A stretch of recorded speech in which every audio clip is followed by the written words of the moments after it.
Video 6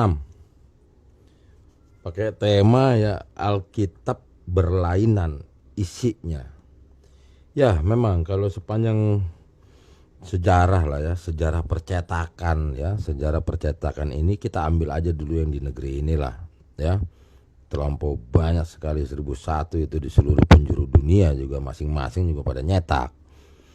Kita ambil yang di negeri ini aja dulu, itu pun ibaratnya lah, itu kan istilah, bahasa istilah ya, 1001 macam 1001 kali lah begitulah ya, perubahan, revisi, edisi ini, edisi itu, semuanya. Dasar semua yang kita pegang secara ada legal standingnya itu adalah terbitan daripada LAI, mana di bawah naungan pemerintah, di bawah naungan Kemenak dan lain-lain sebagainya. Itu secara registernya. Tetapi sebelum kita melihat perbedaan keimanan ya di antara berbagai agama-agama yang mengacu kepada Isa Al-Masih itu, maka memang ada hal di dalam kitab suci tersebut yang sebetulnya awam tidak tidak ngeh gitu ya, tidak sadar, tidak ya nggak mengetahui, nggak apalah semuanya ya, asal lewat aja begitu. Sebaiknya jangan. Disinilah tempatnya kita bongkar itu semua ya. Begini, pada masa dulu ya, sebelum merdeka atau menjelang merdeka ya, kita belum punya pabrik ya, belum punya alat canggih dan lain sebagainya untuk percetakan. Maka itu dicetak di negeri orang. Salah satu yang paling terkenal itu dibawa ke Inggris, berbahasa Indonesia. Pabriknya kita nggak punya pabrik, dibuatlah di situ. Di situ masih ada kebebasan penterjemahan, menggunakan kosa-kosa kata yang jauh lebih baik daripada yang hari ini penggunaannya. Namun dengan berjalannya waktu, banyak itu kosakata. Ya nanti pikirinlah maksudnya apa ya. Banyak kosakata yang diintervensi. Lu jangan pakai yang ini, bla bla bla, jangan pakai yang ini, jangan pakai. Itu terjadi banyak sekali. Terus sudah sempat lagi masuk ke Indonesia percetakannya. Ya maksudnya kita udah punya pabrik lah begitu ya. Ya sudah awal-awal merdeka itu masih lagi terus kalau nggak salah sampai sekarang juga masih ada intervensi, tekanan, teguran dari ya berbagai pihak lah begitu. Misalnya saya ambil yang ringan-ringan aja dulu ya. Ini masih konteks LAI loh, lain lagi nanti kalau percetakan yang lain ya. Misalnya seperti penyebutan Jabur, kitab Jabur itu dulu dicetak Jabur namanya ya kan, akhirnya Mazmur gitu loh. Pengkhotbah itu Khotib gitu ya, itu berubah tuh. Ayo siapa yang suka ngungkit katanya Alkitabnya umat Kristiani rubah-rubah, jawabannya iya. Iya memang rubah-rubah, mau apa gitu loh ya. Khotib tuh dulu sebutnya ya. Terus nanti debat lagi tentang Allah ya. Ntar awalnya ada yang begini, huruf besarnya 1 ya, nanti debat lagi ya kan, pakai huruf besar semua, diintervensi lagi. Demikian pula bahkan sampai Tuhannya nanti ada lagi alasannya, T-nya yang besar ini gini, ntar hurufnya besar semua. Terus nanti ini untuk mewakili ini, kalau di Inggrisnya itu menjadi Lord, itu menjadi God.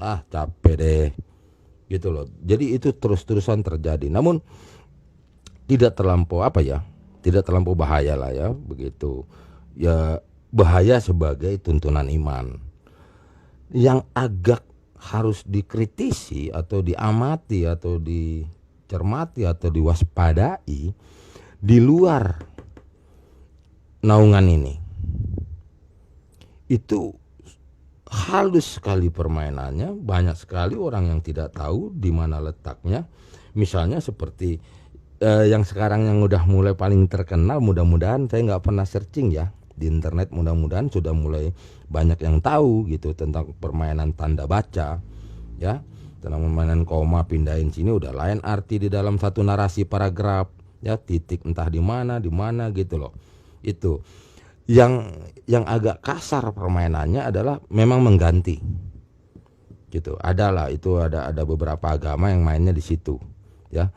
Yang lebih halus lagi 99,5% sama lah sama yang lain. Namun di halaman depan diberikan bimbingan tuntunan, di halaman belakang juga tuntunan bagaimana itu cara menerima ajaran itu gitu. Diberikan itu lampiran atau apa gitu loh, catatan itu ada gitu. Tidak di bawah ini. Nah di negeri kita juga hampir semua bahasa daerah yang besar, yang komunitasnya besar gitu kan banyak bahasa daerah juga yang digunakan hanya satu wilayah kecil atau apa, yaitu saya rasa nggak sampai menjangkau ke sana ya. Itu diintervensi juga.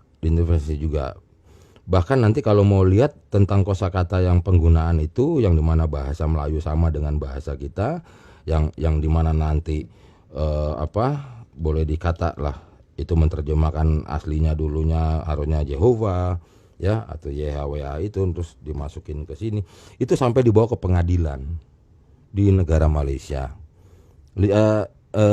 Silakan Google. Nah ini kan saya kasih tagline di sini ya kan, gitu loh. Ya kan, kalau kau pengen tahu silakan bilang lagi ketik aja kasus tentang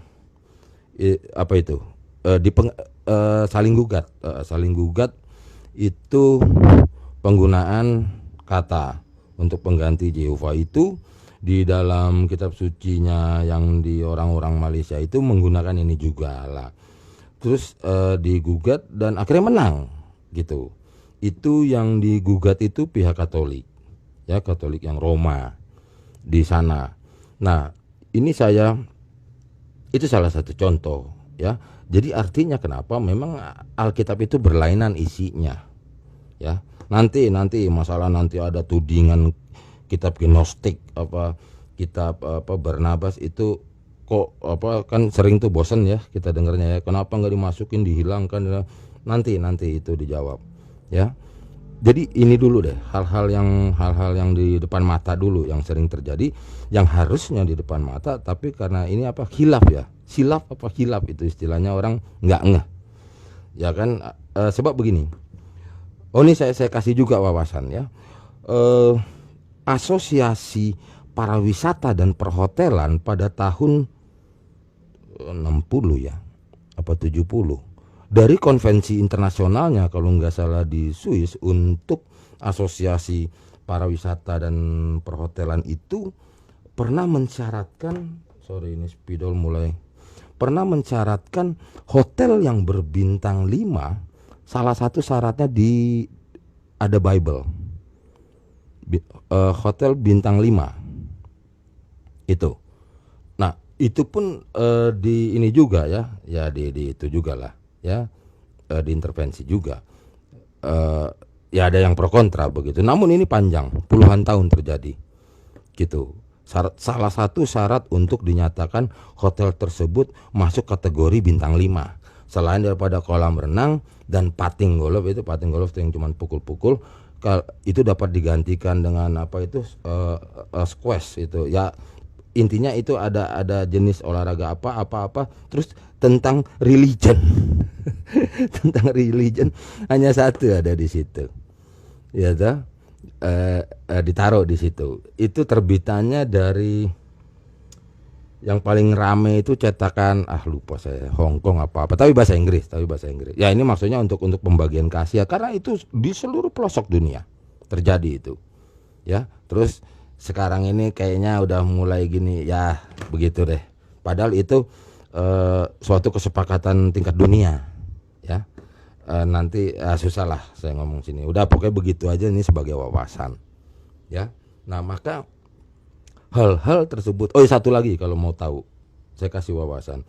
Itu pun ada hasil keputusan konvensi dunia juga tentang bila mana masuk ke halaman pelataran suatu rumah ibadah ya. Susah juga saya ngomong agama apa Ya begitu agama. Oh ya, agama 3 kata, ya, hanya agama 3 kata itu ibarat masuk ke embassy, mempunyai otoritasnya sendiri. Berbohong boleh, ada maling, ada perampok masuk, si kuncennya nih kuncennya rumah ibadah 3 kata, kalau katakan saya nggak mau buka gerbang boleh, mau militer siapapun nggak bisa. Tapi kok sekarang ada yang ikut-ikutan begitu, ya sudahlah. Itu wawasan saya beri, gitu ya. Ini kok jadi wawasan semua ini di apa? Info semua ini di video 6. Ya gitu aja dulu. Jadi oke lah. Video 6 mengingatkan bahwa Alkitab itu kalau ada yang bilang berlainan isinya, jawabnya iya. Memang berlainan isinya.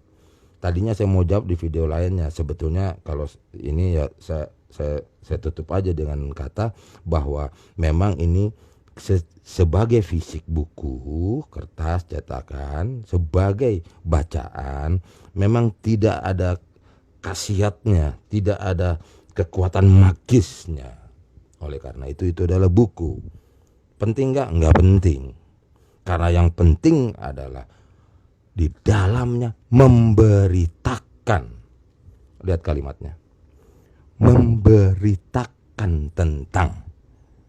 Itu beda. Ini kata kuncinya, memberitakan about, ya, sang firman itu. Ya. Jadi bukan bukunya yang menjadi firman. Tapi kan itu kita juga sepakat, seluruh dunia juga sepakat. Kita bikin nama apa buku itu, ya toh? Kita dibilang ada yang kitab suci, kalau orang Inggris juga tulisnya Bible, orang Jerman Bibel aja tulisannya. Ada juga orang-orang Sumatera ngikutin Jerman tuh. Gitu loh, kitab sucinya pakai Bibel juga tulisannya. Lain lagi nanti yang dari terjemahan untuk bahasa Madura ada lagi. Gitu loh, Minang juga ada. Semuanya ada. Oh ya, satu lagi wawasan. Kalau di dalam kajian-kajian serius, tolong jangan ambil dari HP. Dari apa istilahnya itu? Aplikasi ya, yang aplikasi atau website atau apa itu. Nggak bisa. Karena itu nanti bisa berubah sewaktu-waktu. Gitu loh. Jadi mengkutip-kutip itu sebaiknya dari buku fisik. Gitu kalau dalam kajian serius, dalam seminar, dalam kelas lah begitu, ya. Jangan. Itu nanti bisa terjadi menjadi perdebatan karena dalam bentuk buku fisik pun itu bisa jadi perdebatan karena ada perubahan perikop juga. Jadi itu kalau kita lagi mau mengkajinya Alkitab tersebut, ya katakanlah dengan dosen kita begitu ya, dengan mesti di matchingkan dulu cetakan siapa dan tahun berapa. Itu nanti jadi masalah kedepannya, kita nggak sadar itu bahwa itu berbeda dengan apa yang kita lagi dibimbingnya begitu. Jadi itu sangat-sangat sensitif sebetulnya gitu. Tapi kita suka anggap remeh itu karena gini, awas, orang luar ya. Ini pasti dibantah saya. Orang luar, dia nggak mau tahu siapa itu Jehovah. Namun ada orang yang merasa paham tentang agama Christianity. Saya bilang the religion, the Christianity. Dia mendalaminya dari orang Jehovah Witness. Pernah kejadian dialog di radio kalau nggak salah. Udah debat panjang. Saya paham betul katanya apa yang Anda ngomong gitu. Orang bule itu waktu itu. Ya. Enggak gimana ya? Dibilang salah enggak juga akhirnya gitu loh. Kedua belah pihak debat karena ternyata dia based on Jehovah Witness punya cetakan. Paham nggak maksudnya? Ya gitu aja dah. Terkepanjangan lah. Ya video. Ya pokoknya itu harus berhati-hati karena ini kan semua terjemahan. Aslinya artian daripada terjemahan itu adalah tafsir. Maka kalau sudah keluar dari bahasa Greeknya, bahasa Hebrew-nya, itu sebetulnya bukan translate yang seperti kita pahami sekarang. Ambil buku buku terjemahan kita buka ya kan, atau buku translate namanya, atau aplikasi, itu sebetulnya bukan plug play. Bahasa itu bukan plug play gitu loh. Kalau penasaran gini dah, saya buktiin. Di dalam bahasa asing itu banyak sekali satu kosakata, satu hal lah ya. Satu hal itu mempunyai kosakatanya banyak untuk menunjuk barang yang satu juga. Padahal ini ada barang satu. Ini tergantung kondisi situasi begitu loh. Nah sebetulnya kan tahu lah ya. Bahasa Inggris saya juga gitu, ada she ada he kan, berarti kita nggak ada kan, gitulah maksudnya gitu loh ya. Ini hal-hal terjadi. Oleh karena itu sesungguhnya sebetulnya kalau udah bermain pindah language itu sebetulnya bukan terjemahan plug play. Apa yang ditulis di bahasa asli langsung plug ke bahasa kita, yang nggak gitu. Maka itu sesungguhnya adalah tafsir gitu. Jadi memang kita mentafsir bahasa orang begitu sebetulnya. Cut dulu dah video 6, saya cut dulu.